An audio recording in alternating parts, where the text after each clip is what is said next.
ഈ ഫോട്ടോയിൽ കാണുന്നത് കാസർഗോഡ് ട്രോൾ പിരിവിന് ആ വണ്ടിയിലുള്ള ആളും ആ ട്രോൾ പിരിവിന് പൈസ വാങ്ങുന്ന ആളും ചെറിയ തർക്കമാണെന്നാണ് കേട്ടത്. അതിനുള്ള ശിക്ഷയാണ് നമ്മുടെ നാട്ടിലത്തെ പോലീസുകാരാ കൊടുക്കുന്നത്. ആ വണ്ടിയിൽ നിന്ന് ഡ്രൈവർ സീറ്റിൽ നിന്ന് അവനെ 5-8 പോലീസുകാർ കൂടിയിട്ട് വലിച്ചിറക്കി. കൊലപാതകക്കാരനൊന്നുമല്ല, കൊലക്കുറ്റത്തിനൊന്നുമല്ല, കഞ്ചാവ് കടത്തിയനുമല്ല, NDM കടത്തിയനുമല്ല. അതിലവൻ്റെ ഭാര്യ ഉണ്ട്, 1-1.5 വയസ്സായ ഒരു കുട്ടിയുണ്ട് എന്ന് പറയുന്നുണ്ട്. അതും കൂടി ഒന്ന് കണക്കിലെടുക്കാതെയാണ് ഇവര് അദ്ദേഹത്തെ ആ വണ്ടിയിൽ നിന്ന് 5-8 പോലീസുകാർ കൂടി വലിച്ചയച്ചു കൊണ്ടുപോകുന്നത്. അവനെ വണ്ടി കയറ്റി കൊണ്ടുപോയി. ആ പെണ്ണും കുട്ടി അവിടെ വെക്കുകയാണ്. ഒരു കണ്ണുചോരല്ലാത്ത കാക്കി ധരിച്ചാൽ ഇങ്ങനെയൊക്കെ ഉണ്ട്. ഇങ്ങനെയൊക്കെയാണോ നിയമപുസ്തകത്തിലൊക്കെ പഠിച്ചു വരുന്നത്? എനിക്കറിയില്ല. അതൊരു പെറ്റി അടിച്ചു വിട്ടാൽ പോരെ? എന്തൊക്കെ നിയമമുണ്ട് ഇപ്പോൾ? പെറ്റി അടിച്ചാൽ അവൻ്റെക്ക് മെസ്സേജാ വരൂലേ? അല്ലെങ്കിൽ അവൻ്റെ വീട്ടിലേക്ക് അതിൻ്റെ ആ ബില്ലിൻ്റെ ഇതാണ് വരൂലേ? അതവർ കൊണ്ടു കൊടുക്കണമല്ലോ.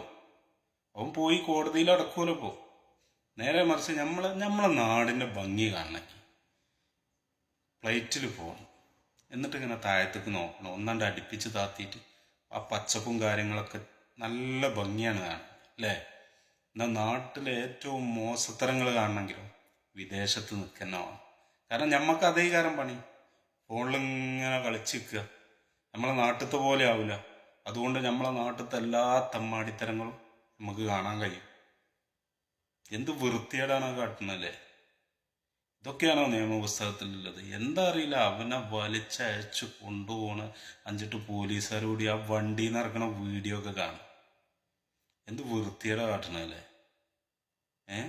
ഇപ്പൊ അവനും ആ കാക്കിട്ട ആ ഏമ്മമാര് എന്താ വലിയ വ്യത്യാസം?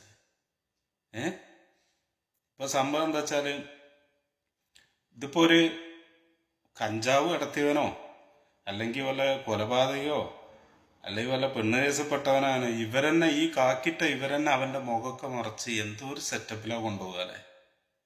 അതിനൊക്കെ വിദേശത്തൊക്കെ ഒന്ന് കണ്ണുപിടിച്ചോ. ഇവിടുത്തെ ഏമ്മമാരൊക്കെ സൗദിത്തെ നോക്കണ്ട, പല രാജ്യത്തും.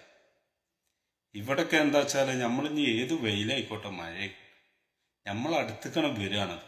ഇനി 10 നക്ഷത്രം ഉണ്ടായിക്കോട്ടെ 20 നക്ഷത്രം ഉണ്ടായിക്കോട്ടെ നമ്മളടുത്തേക്കാണ് വരികയാണ്. കാരണം നമ്മളെ ശമ്പളമല്ലേ, നമ്മളെ പൈസയാണല്ലോ ഇവർക്കൊക്കെ ശമ്പളം. നമ്മളെ നാട്ടിലത്തെ പോലീസന്മാർക്കൊക്കെ നമ്മളെ നികുതി മറ്റാണല്ലോ ശമ്പളം കാര്യങ്ങളൊക്കെ. ഇത് നമ്മളെ അടുത്തേക്കാണ് വരിക. ഈ വിദേശത്തൊക്കെ നമ്മളെ അടുത്തേക്ക് വന്ന RC എടുത്ത് കൊടുക്കുക, ID കാർഡ് കൊടുക്കുക, ലൈസൻസ് കൊടുക്കുക. അതിലെന്തെങ്കിലും ഒരു മോസ്തരോ എന്തെങ്കിലും ഉണ്ടെങ്കിൽ തെറ്റുണ്ടെങ്കിൽ ഒന്നാണ് ഫോട്ടോ എടുത്തിട്ട് നമ്മളെടുത്തേക്ക് നമ്മളോട് പോകാൻ പറയും. കുറച്ച് കഴിയുമ്പോൾ നമ്മളേക്ക് മെസ്സേജ് വരും, അതവിടെ പോയി അടക്കും.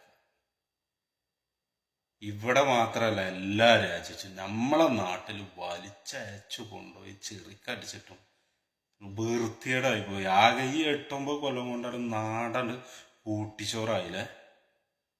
വളരെ മോശമാണത്, വൃത്തികേടായി പോയാൽ മോശമാണത്.